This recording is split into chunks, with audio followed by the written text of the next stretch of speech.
Are you slap happy? I'm some kind of happy. Get it together. G-I-T. No, it's K-I-T. Keep it together. K-I-T, keep it together. We're in a hotel room. Yeah. If you're watching on YouTube, you'd know that. You would. And if you're watching on YouTube, make sure you subscribe. Like and subscribe, just like the little kids say. Yeah, we're back in Colorado temporarily. Mm-hmm. We made the long-ass drive over the last 2 days. Yep.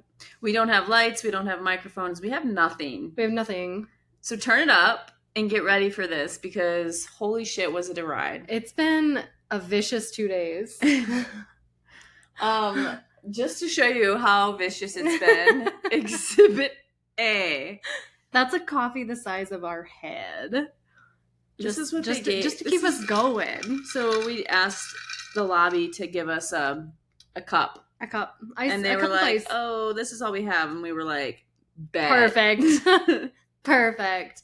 Yeah, no, we pushed ourselves like 14 hours in the car the first day and then 4 hours today-ish and had a bunch of little shitlins in the back. And, I mean, overall, though, we did really well.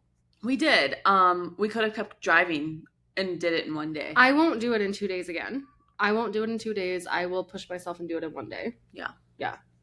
But in general, I think it went smooth. We're pros. We are pros. We've been momming all summer, like hard. Momming hard all summer, like running a summer camp. Yeah. And this road trip, I mean, it was kind of... It was kind of cake. At least they were like stuck in their one little spot.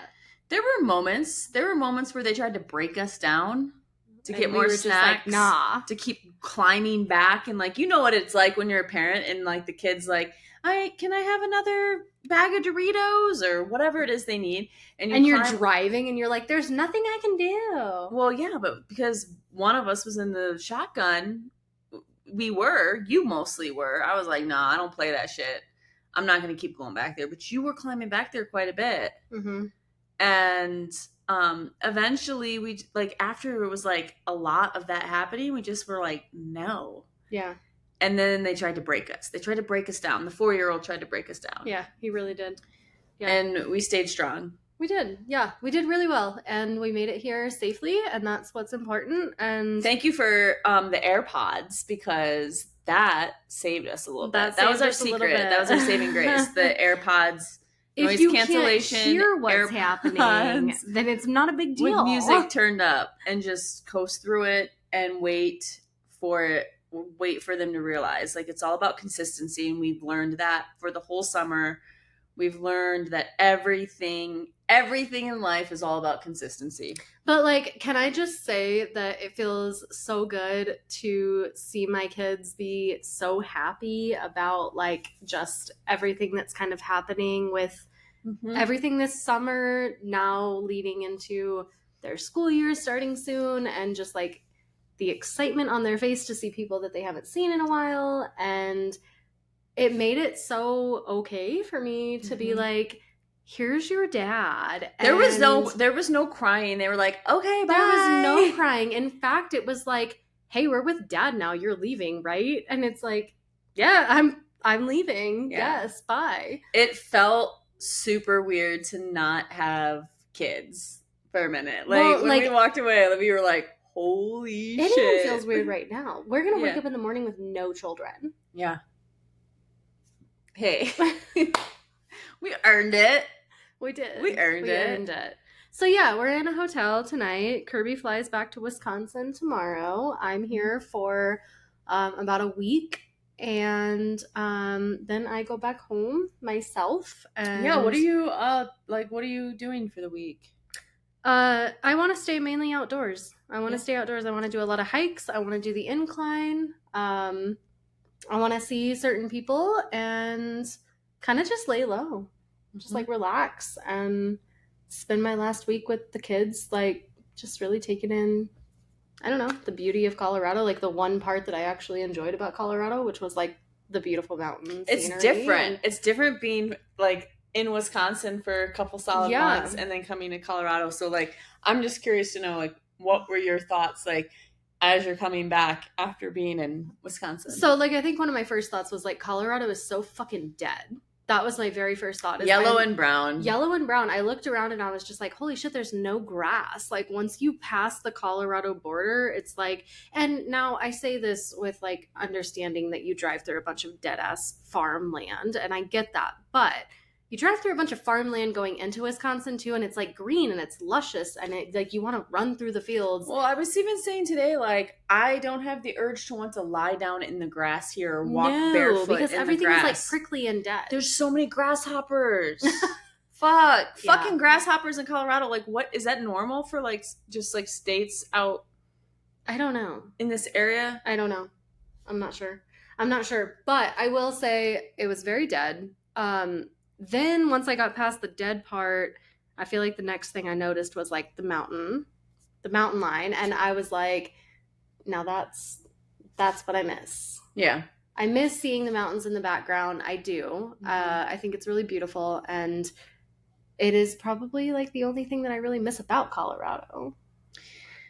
Yeah, I don't know. I always would travel to Colorado to snowboard, and that's really it. So for me, like, Colorado Springs would not typically be a location that I would come visit if I was traveling to Colorado for pleasure. Snowboarding, Yeah, right. for pleasure. Yeah, I mean, I did travel for pleasure, though. you did. I did to Colorado Stop it Springs. right So there's now. that. Anyways, our allergies are off. Okay, that's the You're other itching thing. your eye Yeah, right so we now. started sneezing, and like even right now, I feel like I'm getting over like a cold, even though I haven't been sick at all. Like, I feel congested right in like my upper nose area, which is not something that I've had at all. Yeah. Um, Well, even the boys with like their eczema, Yeah. like the older boys, like their skin cleared up while in Mhm. Wisconsin, and then they came back to Colorado and they went right back to like having bad eczema again. yeah.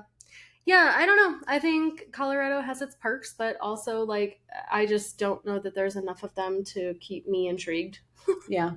That's kind of how I feel about it. But It'll be It's- nice to visit. It'll be nice to to visit. some degree, it's when we nice to need be back. To some degree, I'm anxious as fuck. To some degree, I want to get the hell out of here. So I feel like I have a lot of mixed emotions right now. I think it's hard going back to, like, even though it's not like your hometown from when you were a child, like your teenage years when you feel like life kind of started being interesting to you, really, Yeah. probably. And so this is your hometown, and to come back and to have family and to have people, knowing people still have a certain idea of you, Mm-hmm. it is hard to backtrack, and it is hard to feel like you've created like your comfort space, and that's in Wisconsin now. And so like to come back here is unsettling if It you is. feel unsettled. Yeah, I do, but it's okay. I'll get through it, and I think I can find like a healthy middle ground where it's like I can come back here just to exchange children and not feel any connection towards it in any other way. But you met my ex-husband's mom today. Yeah, your ex-mother-in-law. Yeah. Yeah, and we hugged right away. She loves you. You can You tell. think? Yes. Yeah, I don't know. 100%. Yes. I'm lovable. You are lovable. But I feel like she loves me, and that in turn makes her love you. Yeah. Yeah. Yeah. I can talk to I was really excited about the fact that you guys were like, okay. Yeah. Maybe because I have a history with her. I don't know, but it made me happy. Mm-hmm. Yeah, I don't know. I felt comfortable enough to walk up and give her a hug when first meeting her, and felt comfortable enough to talk about like remodeling and updates and show her pictures of, you know, what some of the stuff we did, not like thoroughly, but showing the hardwood floors. And Yeah. you know, we did a lot. And so we got to go back into what used to be Ember's house when she was married to Jeff, and it's now just Jeff's house. And he spent the whole summer remodeling the house, and we got a tour. And I don't know, I thought the house looked nice. I thought, you know, overall, it's a good thing. It's a good thing. I know there were moments like hearing it and seeing the pictures and the updates. There were moments where like, well, shit, I wish he could have done that when we lived there. But at the Mhm. same time, like, maybe that's what he needed to work through all of his emotions and what he was going through and process everything that just like we ripped the rug out from under him, you know, and Yeah. he needed that time to process, and his mom is his support, and I can see why. I can Mm-hmm. see why that their whole relationship, I can walk in the room and just sense it's a good calming thing, and they move forward Yeah. just like we're able to. Yeah. Yeah. They make a good team. Yeah. Mm-hmm. And we make a good team. And yeah, I'm really excited that the kids get to be back with some of their other family and have a little bit of change of environment. And Can we talk about even Mr. Tommy, like saying like how oh my much he's God, gonna he miss got the so kids? emotional. Yeah, Mr. Tommy. If you don't know, Kirby's ex-husband, Tommy, now goes by Mr. Tommy because that's what my kids called him, named him, labeled him, whatever. And I think I started doing that because there was a lot of Toms in the there was like a situation. Tom, And Tommy, little so I Tommy, was just yeah. like, I didn't want any And confusion, that's number Mr. one. Tommy. And number two, I didn't want, like, I wanted the kids to think of Mr. Tommy as like a camp counselor or like a teacher or somebody that was removed from the type of relationship that they might have like formed from saying like, oh, that's Jet's dad and Kirby's Jet's mom, Right. and they're in a relationship. I wanted to like make sure it was very clear, like Mr. Tommy is Yeah. our neighbor. Yeah. Yeah, no, he got somewhat emotional. He had Yeah. a very fun s'mores night the night before we left. They Yep. made s'mores and he said something like, "I'm gonna miss all of the people." Well, and like I don't know how and many people know, but Tommy would watch the kids one day a week so that for I a could couple work. hours in the morning until the afternoon for you to work. Yep. And because you had Jet while My I was kids at work, fucking adore him. they would get so excited. They would be like, can you set a timer? How much longer Can I is go it, see Mr. is Tommy it now? before I can go Yeah. see Mr. Tommy? Yeah. And they had a puzzle that they worked on. And And that was played, one of the last things that he said to them. yeah, he that was like, was the last he was like, thing. I'll send you updates of I'll the keep puzzle doing the as I'm puzzle putting it and send together. your It was mom so updates. adorable. It Yeah. was super adorable. Yeah. And like, I don't know, even just me being able to go into Jeff's house and give the kids a hug in front of him and tell the kids how much fun I had for the summer. And yeah, I think It's kind of mind-blowing, actually. it is. Like, it gets me like choked up and emotional over it because I think it took a lot of courage and bravery for us to go to two really kind people that did nothing wrong. Like, they literally did nothing wrong. And we had to just be so vulnerable and put ourselves on the spot and say like, oh my God, I'm so sorry, but this is how I feel. how I feel, yeah. and I can't change And that. I have to be fair to you and tell you. And then still have them be part of our world that we're creating. Yeah. And so like all of that comes with like putting the kids first and making sure everybody's, healthy and happy and mentally stable and can understand that like you can love in so many different forms and so many different layers. And of course, like, I think the 3 little boys asked me if I loved Jeff during the summer. And I was like, of course I love your dad. I remember of that. course. Yep. And so I think it's just never closing your heart off, and like keeping your heart open and allowing it doesn't just change overnight or just because you came out and you want everybody to recognize and like be cool with it. Like it takes everybody time and whatever that timeline looks like. Yeah, and I think it's understanding that like each person is going to have their roller coaster of emotions. So even though like one person's initial response might be a super low response and maybe it's not the greatest and you're like, "Oh fuck, this is going to turn out shitty." Don't count on it staying there because like Jeff and I went through really, really low times where like I would tell you, I don't know that I can ever really be friends with him. I don't know that this is going to work moving forward. Like, but here we are where it's like, it's okay. Mm-hmm. It is okay. And it's been, it just takes time. It takes time. I sent my first text message to Jeff. You sent your first text message to Jeff today. And can I just tell you guys that it was a picture text? And I told you, I was like, just send it straight to Jeff. Don't send it to me first. And it was like, it was probably the best picture you've taken all summer. Is all 3 of my younger kids lined up on the side of the street on the side of the road, a farm road in the middle of dirt, fucking nowhere. a dirt road. Pissing on the side of the road in the middle of nowhere in Colorado. And it's a very, very cute picture. I'll probably post it on Patreon, honestly, because it's very cute. It's cute. And he was like, oh my God, I'm going to blow this up and frame it. And it's just, I mean, it's like moments like that where you're like, you can actually reach out to that person and just have even just like that interaction right there where, you know, it just goes to show like the level of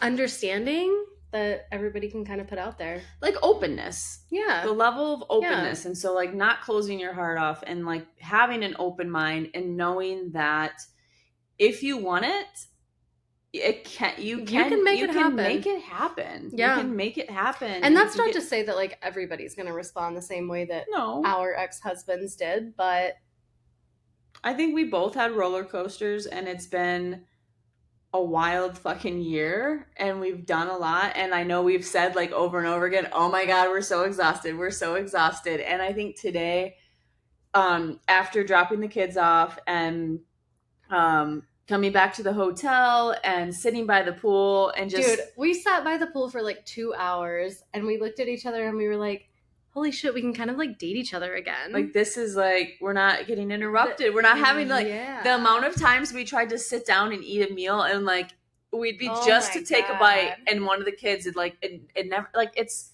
I mean, I don't have to explain it to parents or moms out there. Like people know, like that's how it is. And so it was just really nice. And then we had like this big like moment of like strategy brainstorm sesh of just like all what we want to do for ourselves. Yeah, like all of the things that we want to do. And like Ember talking about her career. And I think I've never been able to fucking look forward to any career in my entire life, y'all. Yeah, like you've just been a stay-at-home mom since you were 17 years old, basically. And I'm sitting there and I'm like, okay, so... You know, because like Kirby's older than me. So like you've been through things that I haven't been through. And so I was like, okay, put yourself in my shoes. Back when you were my age, like what would you do in my shoes? And, you know, you told me like, this is what I would do. And I don't know, to me, it was just like the fact that I can even sit here and have a conversation with like my person about what I want to do with my future and know that I have your support and like the ability to move forward towards that is... It's crazy. Yeah.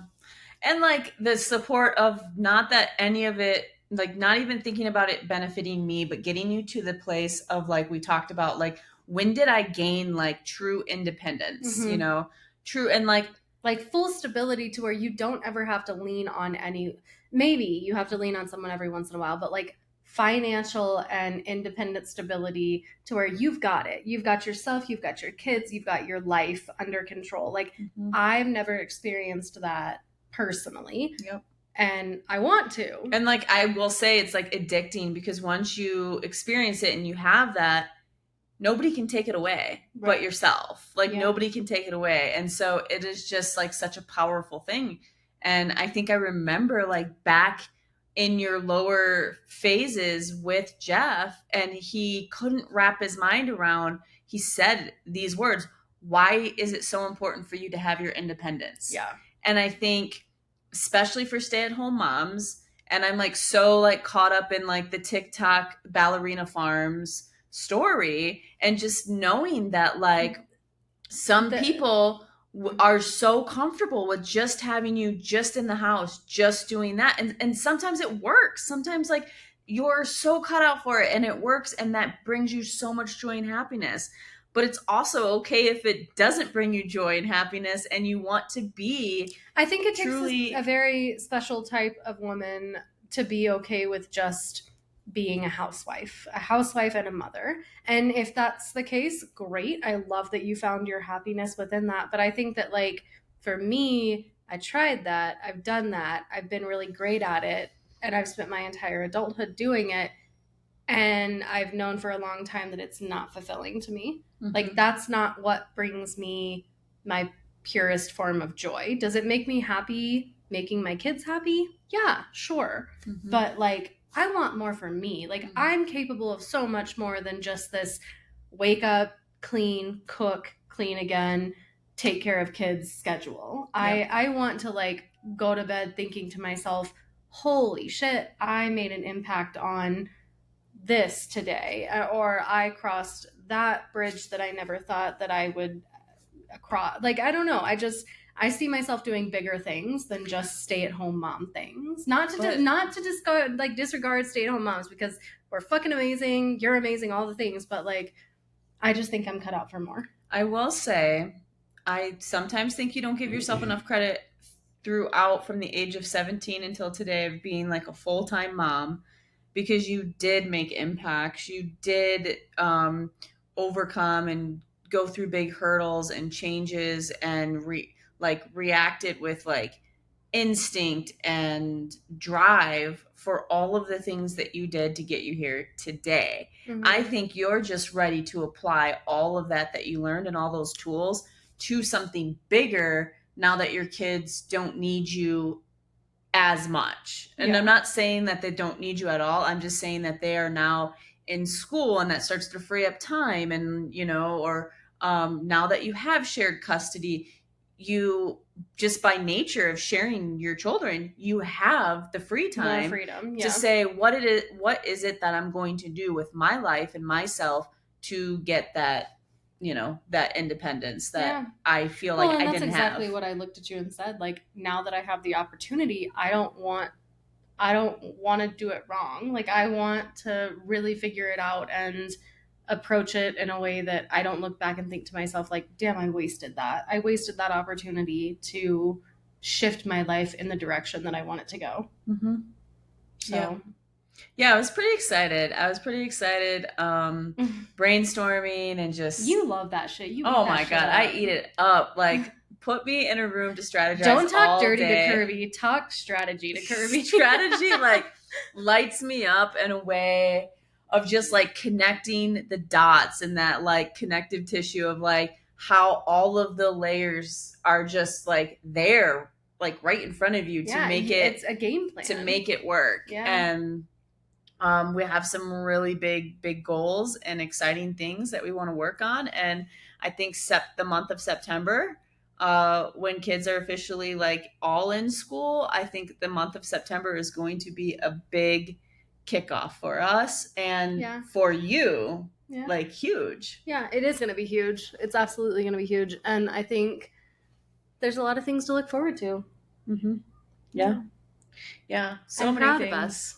Yep. Yeah, I know, like, there's been lots of moments, especially like in the last year, just moments of like, fuck, can I keep doing this? Is it all worth it? Is it too much? Or just like... Well, we've even had conversations surrounding like to be really vulnerable with you guys. Like, this is the kind of conversation Kirby and I will have. If this would have never happened, if we weren't to work out, would we do long distance again? Yeah. Would we go through all the same shit that we've gone through? We even recently had a conversation where it was like, would I date someone with children again? And I said you no. were like, no. I said no. Yeah. But I think that's like, I think that's important to have those moments of realization where it's like, I did this, I'm willing to do this, but like, now I understand myself on a level of like, okay, been there, done that, and wouldn't do it again. Mm-hmm. Yeah, I think for me, it's just knowing at, almost the age of 44, being like, I don't think I want to start completely over again with somebody's young kids.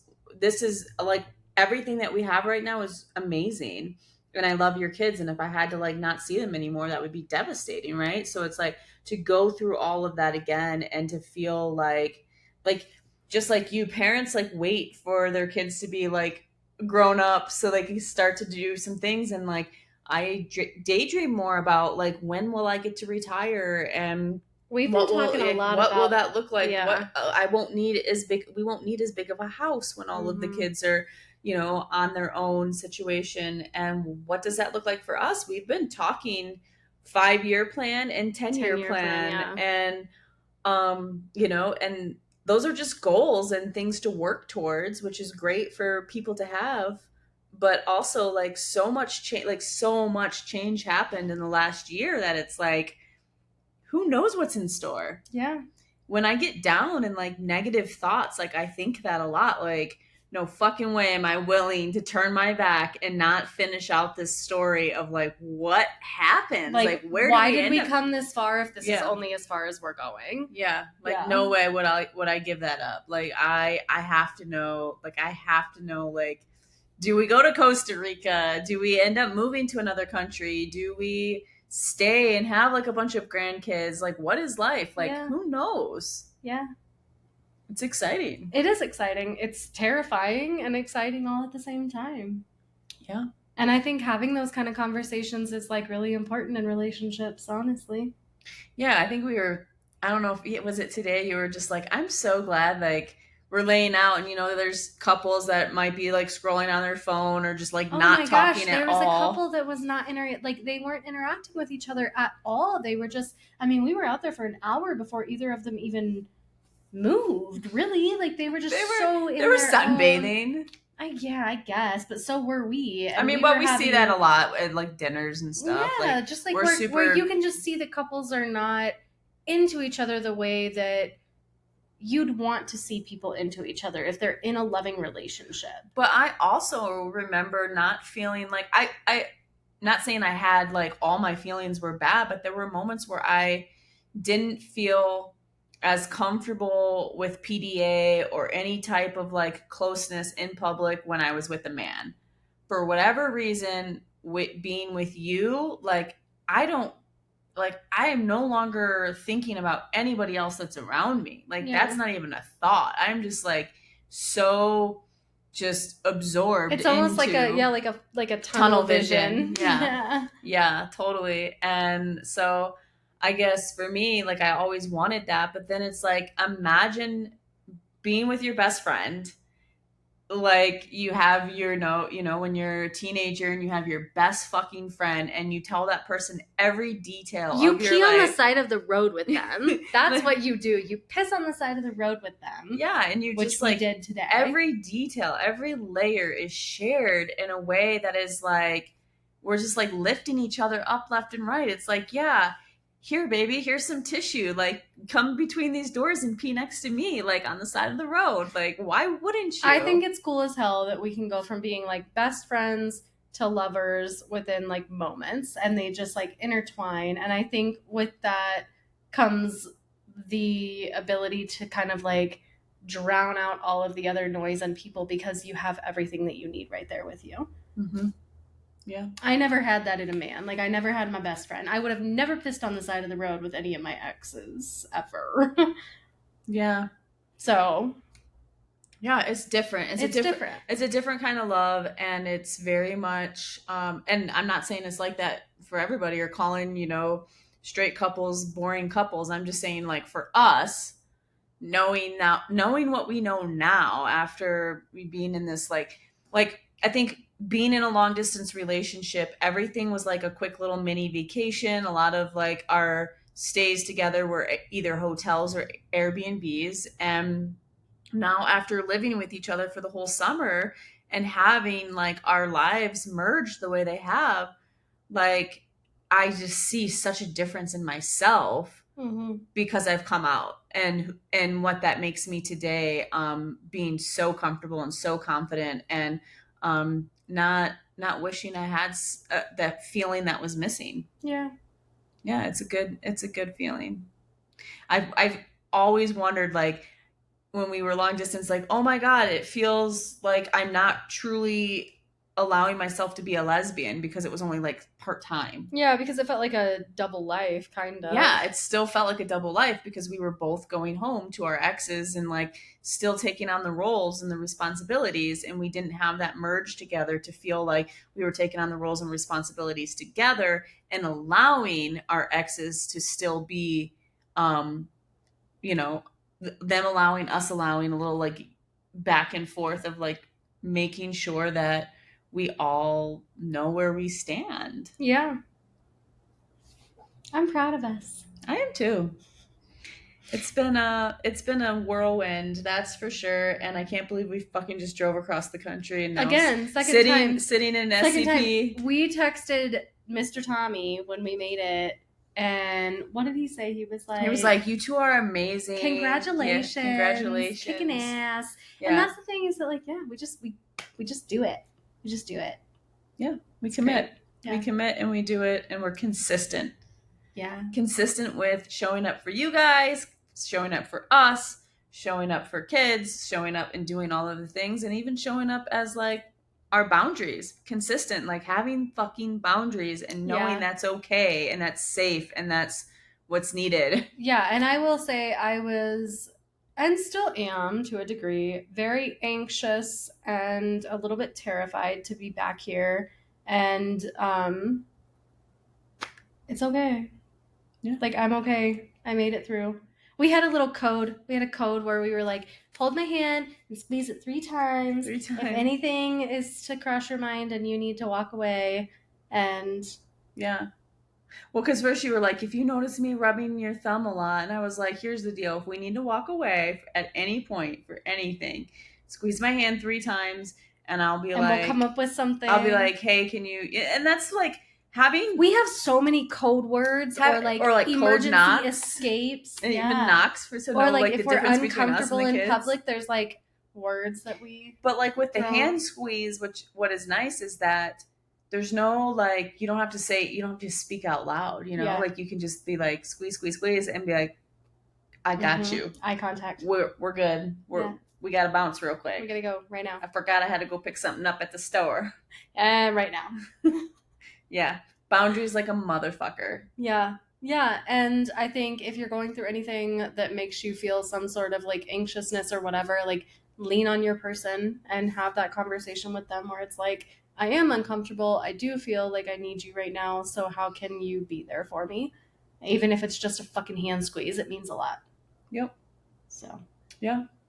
And now we're going to cuddle. No, we're going to go eat. We're going on a date. Oh, Jesus, fuck. Are we? Yeah, we're going to go on a date. Okay. Yeah. All right. We're out. Thanks for hanging out in our SCP hotel room. And shout out to SCP. Yeah, we do have a code if anybody ever is interested in using the code. It's SCP social. Is that what it is? Yeah. For other people. For us it's different. Yeah, it's a cute little hotel. Pool is real nice. They have an SCP. Catch us out there again. They have one in Costa Rica and Hawaii, and I'm thinking we need a hookup. We need to hook that up. We're going. We need to hook that up. Yeah. It's a done deal. Okay. Okay, bye. Bye.